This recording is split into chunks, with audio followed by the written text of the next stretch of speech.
We are back at the Health 2.0 conference. I'm Jamie. Would you mind introducing yourself and letting us know who you're here with?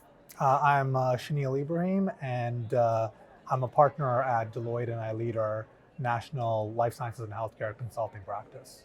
And you are one of our Health 2.0 conference honorees this year. Congratulations on that. How does it Thank you feel to very be much. honored for all your accomplishments? Oh, it's been great. For me, anytime when I think about why I joined healthcare is to make an impact, and for me to be recognized for an impact is telling me that I'm moving in the right direction. And I've met a few of the fellow leaders who have actually received an award, and it tells me that I'm amongst a group that is collaborating together to actually make an impact as well. That's awesome. So you enjoying the conference so far, getting to network, meet all these different people from different backgrounds here? I am, right. It's an extremely diverse group, right? Because I've seen people from the public sector, just from the government and the hospital sector, from large, pharmaceutical companies and biotech companies, and I've also seen individuals from startups. So anytime you have people from diverse backgrounds, it kind of brings an innovative type of idea and ecosystem that I think is actually quite enriching. So I'm definitely enjoying myself so far.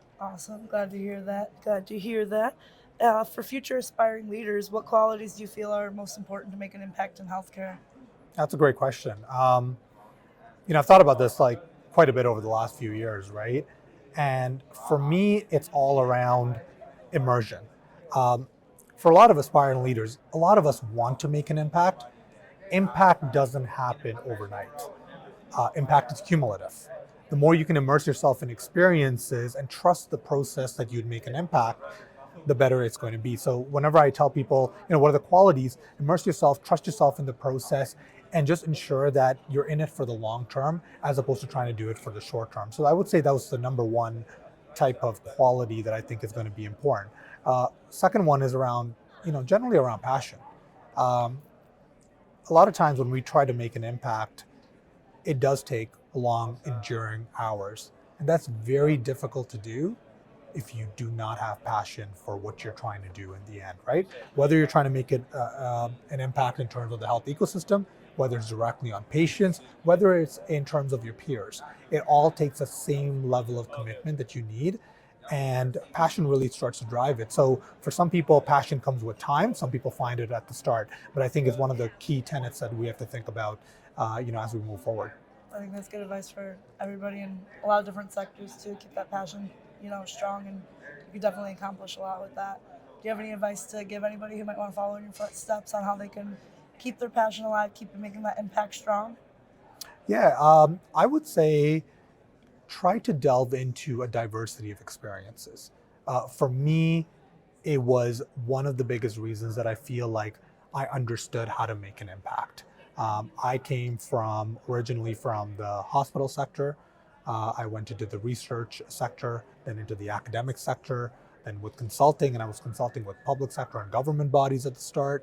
Then I went into private sector and started advising them as well, from big companies to mid-sized companies to small companies.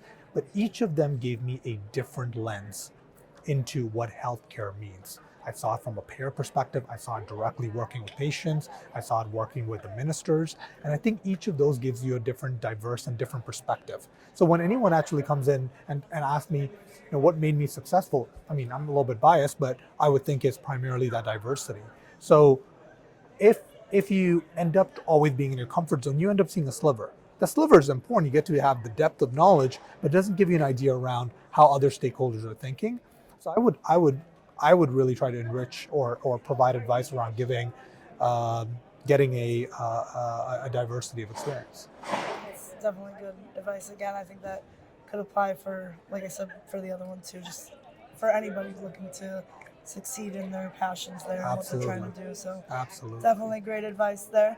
Is there any social medias or website you'd like to shout out here? Any LinkedIn we could follow you on to get advice and follow your journey here? Yeah, so I'm very active on LinkedIn. I provide point of views and perspectives around a diversity of experiences as well, whether it is directly related to my current role at Deloitte and some of the Deloitte perspectives we have. Some around health equity and diversity, which is, I think, an important topic, around innovation that we're starting to see in the digital ecosystem. So those are some of the areas I've been quite active. So you can always find me on LinkedIn. I think it's usually the best place to Sounds start. great. We'll definitely have that in the video as well here. And again, congratulations for being honorary. I think it's really awesome all you accomplished here, and hope you're having a good rest of your conference here. Hope you get I to am. enjoy it and network a little bit more, mingle with some people tonight. Yeah, Hopefully thank you it so goes much. well. And it's been such a privilege for me to be here and really enjoying the conference. And the Health 2.0 conference really has done a great job in bringing a lot of international leaders together. So kudos to the whole team as well. Yeah, I think it's awesome to see everybody from all around the world here just That's right. at this conference and the melting pot together. That's right. Again, glad you're enjoying it. Congratulations again. Thank you for coming out here with us. Thank you so much. Thank you.